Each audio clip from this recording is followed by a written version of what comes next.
내가 그리스도 안에서 참말을 하고 거짓말을 아니하노라. 나에게 큰 근심이 있는 것과 마음에 그치지 않는 고통이 있는 것을 내 양심이 성령 안에서 나와 더불어 증언하노니, 나의 형제 곧 고륙의 친척을 위하여 내 자신이 저주를 받아 그리스도에게서 끊어질지라도 원하는 바로라.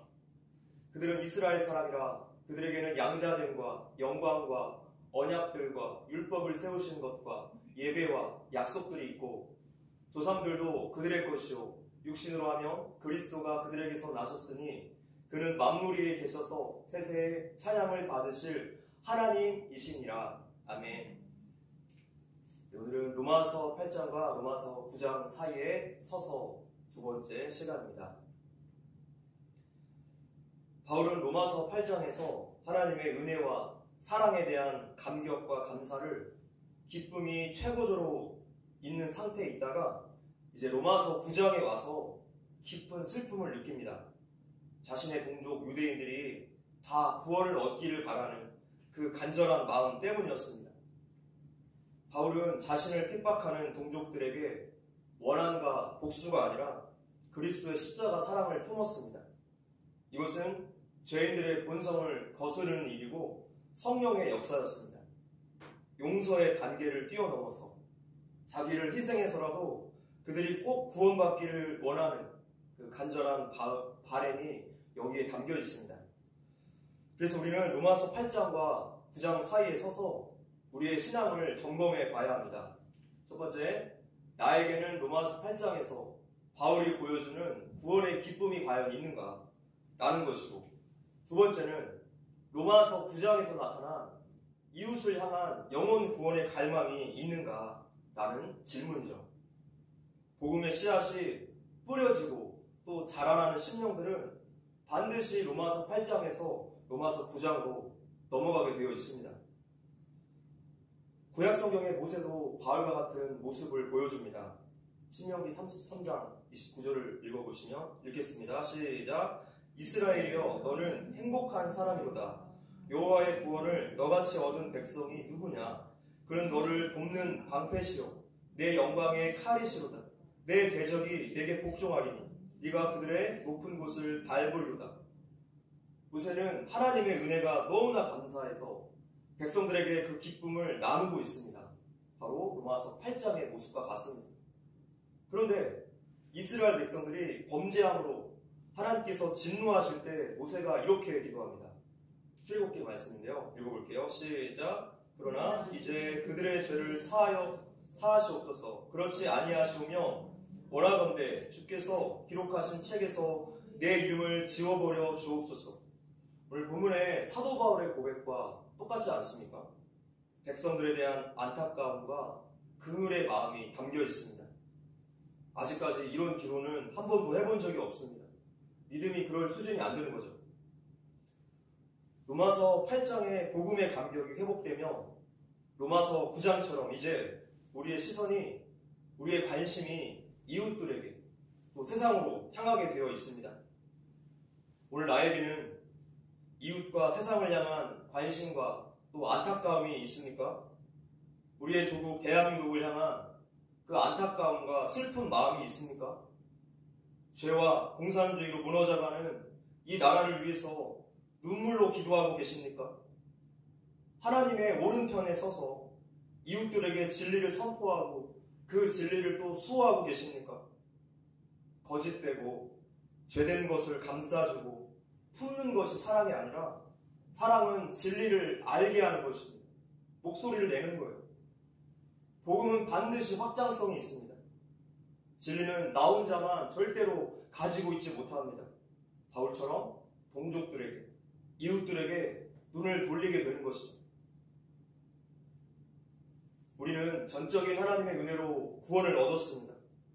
하나님께서 우리에게 원하시는 것은 우리가 죄를 회개하고 예수 그리스도를 내 삶의 진정한 주인으로 믿고 그분의 기준대로 살아내는 것입니다.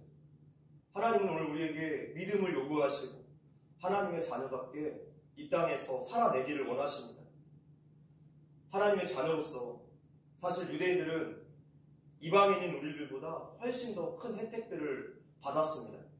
어떤 혜택인가가 오늘 본문 4절, 5절에 나옵니다. 4절 보시면 읽어볼까요? 시작. 그들은 이스라엘 사람이라 그들에게는 양자됨과 영광과 언약들과 율법을 세우신 것과 예배와 약속들이 있고 5절 조상들도 육신으로 하면 그리스도가 그들에게서 나셨으니 그는 만물 위에 계셔서 세세의 찬양을 받으실 하나님이시니라. 아멘. 유대인들은 하나님의 백성으로서 누리는 혜택들이 너무나 많았습니다.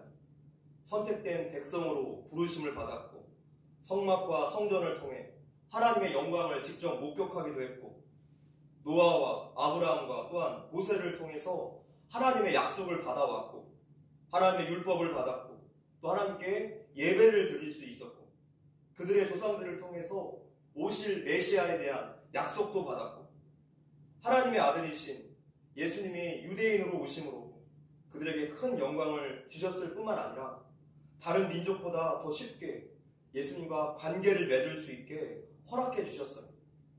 그야말로 유대인들은 어마어마한 금수저라고 할 수 있습니다. 세상에 그 어떤 민족도 누려보지 못한 놀라운 특권들을 부여받은 것이죠. 이스라엘이라는 민족을 하나님께서 선택하신 기준은 그들이 뭔가를 잘하고 이뻐서가 아니라 하나님의 주권이고 하나의 샘플일 뿐이죠. 이스라엘 민족은 이러한 특권들을 귀중하게 여기고 여기에 합당한 삶을 살아야 했습니다. 그러나 그들이 도리어 교만해졌고 그들의 신앙도 형식화되어 갑니다. 마음으로는 하나님을 사랑하지도 않으면서 겉으로만 위선과 외식을 행했습니다. 유대인들은 자신들의 조상들을 존경한다 말하지만 그들의 삶을 본받지는 않았습니다.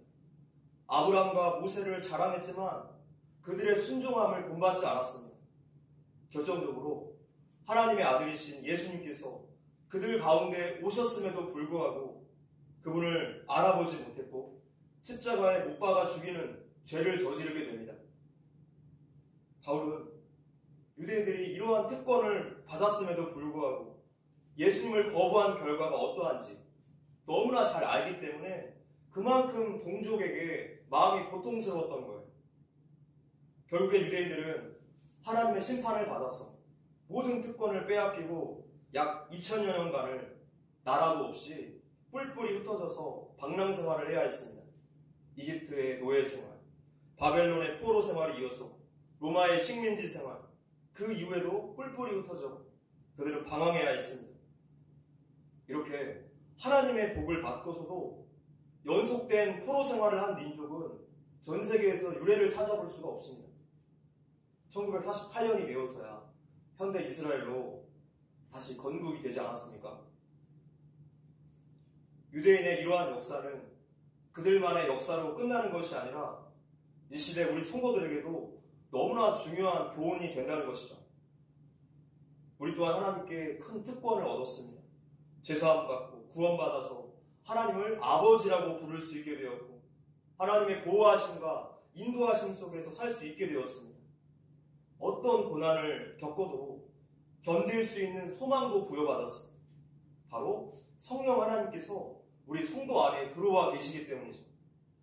자, 이러한 특권들을 오늘 우리가 소중히 여기고 그 특권에 합당한 성도로서의 삶을 살고 계십니까?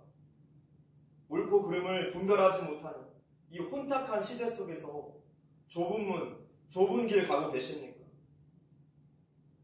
저에게는 바울과 같은 이유의 마음의 고통이 있습니다. 저는 아시다시피 전라도 전주 출신입니다. 그래서 고향에서 함께 신앙생활을 하던 모든 지인들이 80에서 90%는 하나님을 인정하지 않고 반성경적 사상을 기본 바탕으로 하고 있는 그 왼쪽 정당을 다 지지합니다. 그쪽 동네는 묻지도 따지지도 않고 무조건이죠.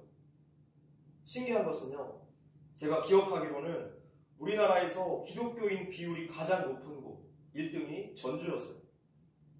이것 자체가 모순 아닙니까? 태어나고 자라면서 세뇌된 교육과 그 풍토 때문인지 기독교 신앙과 정반대에 있으면서도 선거를 통해 불의의 도구로 사용되고 있으면서도 하나님 앞에 아무런 죄책감이나 거부감을 못 느끼는 거예요.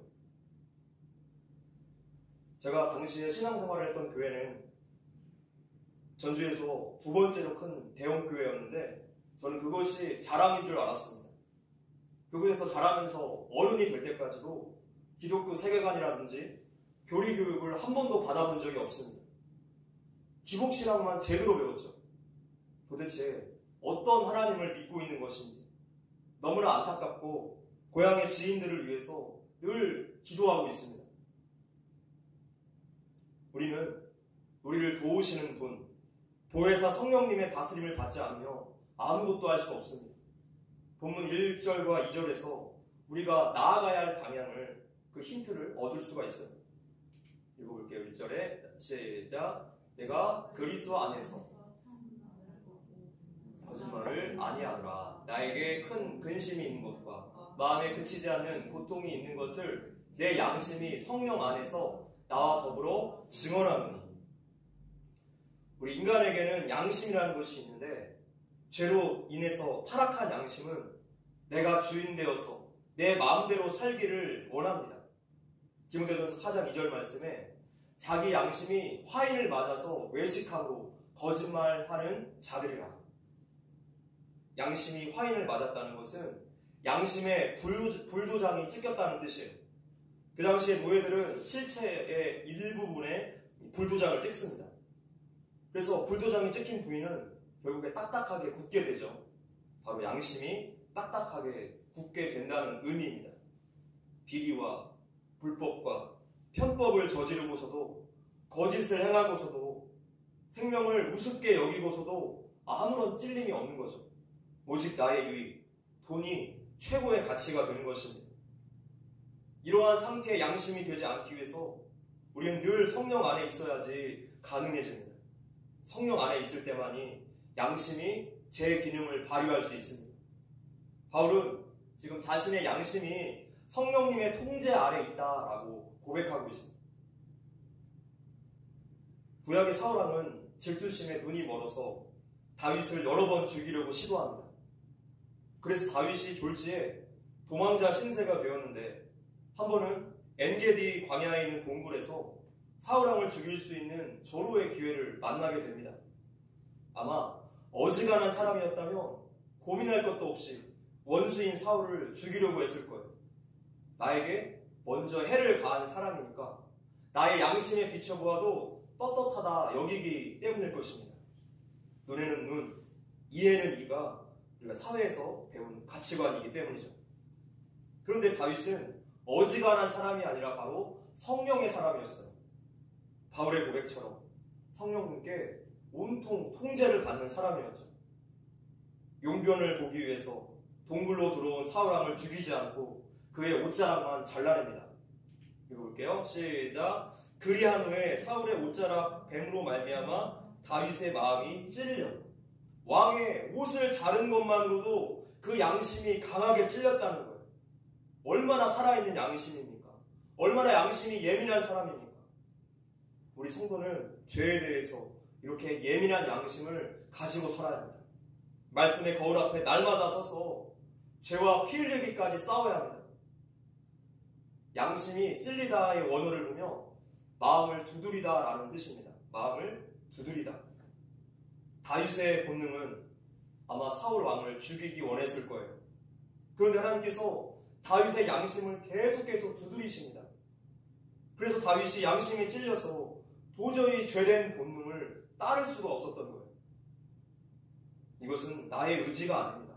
성령님이 그렇게 하도록 나를 붙잡아 주시는 것이죠. 그런데 지금 이러한 마음을 계속 거부하고 불순종하며 우리의 양심이 점점 더 화인을 맞아 갖게 되는 것이죠. 단단하게 굳어져서 무감각해져 갑니다. 죄를 더 이상 죄로 여기지 않게 돼요.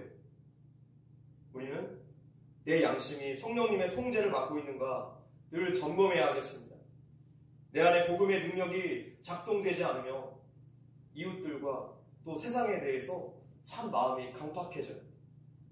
정치와 이웃에 대해서 무관심해져요.